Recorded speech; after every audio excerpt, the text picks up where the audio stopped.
London Bangla press ক্লাবের 2026-27 মেয়াদের নতুন সদস্যদের নিয়ে পরিচিতি সভা অনুষ্ঠিত হয়েছে। রোববার প্রেস ক্লাব কার্যালয়ে অনুষ্ঠিত এই পরিচিতি সভায় নতুন এবং পুরনো অর্ধশতাধিক সদস্য অংশগ্রহণ করেন।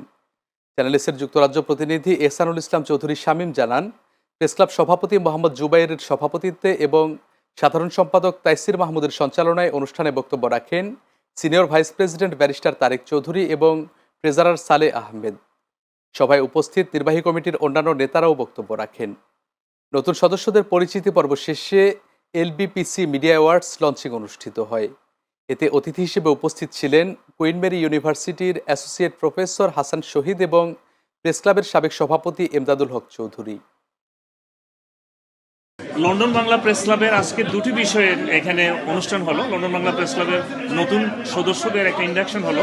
একই সাথে আমরা যে প্রথমবারের মতো 2 বছরের একটা মিডিয়া অ্যাওয়ার্ড চালু করতেছি, এলবিপিসি মিডিয়া অ্যাওয়ার্ড, সেটার আনুষ্ঠানিক আজকে ঘোষণা দেওয়া হলো যে 9 জানুয়ারি পর্যন্ত নমিনেশন দেওয়া যাবে এবং আমাদের বিভিন্ন লন্ডন, বার্মিংহাম, নর্থ এবং আউট অফ লন্ডন মিলে যে 4টা রিজন এবং ইউকে ওয়াইড মিলে 16টা অ্যাওয়ার্ডের মধ্যে 20টা অ্যাওয়ার্ডের মধ্যে 16টা অ্যাওয়ার্ড হচ্ছে মিডিয়ার আর 4টা হচ্ছে ফ্যামিলির, জিসিসি লেভেল এবং আউটস্ট্যান্ডিং এডুকেশনের এবং আউটস্ট্যান্ডিং জবের ক্ষেত্রেও। কিন্তু মূলত টেলিভিশন, অনলাইন, প্রিন্টিং এবং লাইফ টাইম কন্ট্রিবিউশন এইসব ক্ষেত্রে লন্ডন এবং অন্যান্য রিজনের অ্যাওয়ার্ড চালু করা হলো, মোট 20টি অ্যাওয়ার্ড।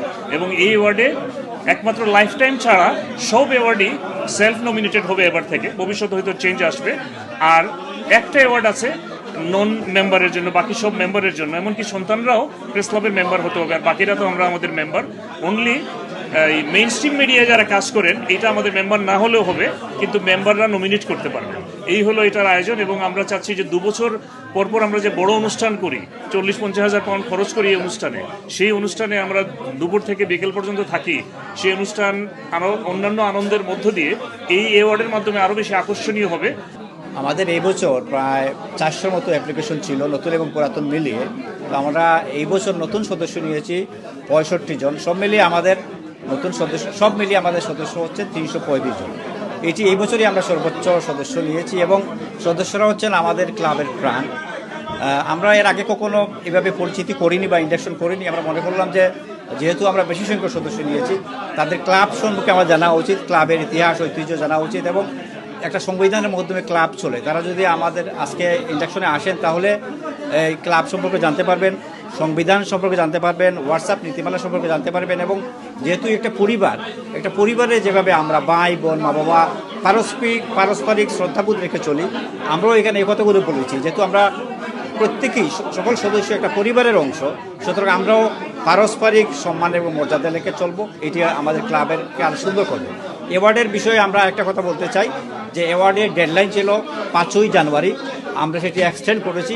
আগামী 9 জানুয়ারি পর্যন্ত ক্লাবের সদস্যরা অ্যাপ্লিকেশন করতে পারবেন। এবং এই অ্যাওয়ার্ড নিয়ে আমি পুরো দেশ জুড়েই আমাদের সাংবাদিকদের মধ্যে আগ্রহ দেখছি এবং আশা করছি সাংবাদিকতার গুণগত মান উন্নয়নে এই অ্যাওয়ার্ড ভূমিকা রাখবে।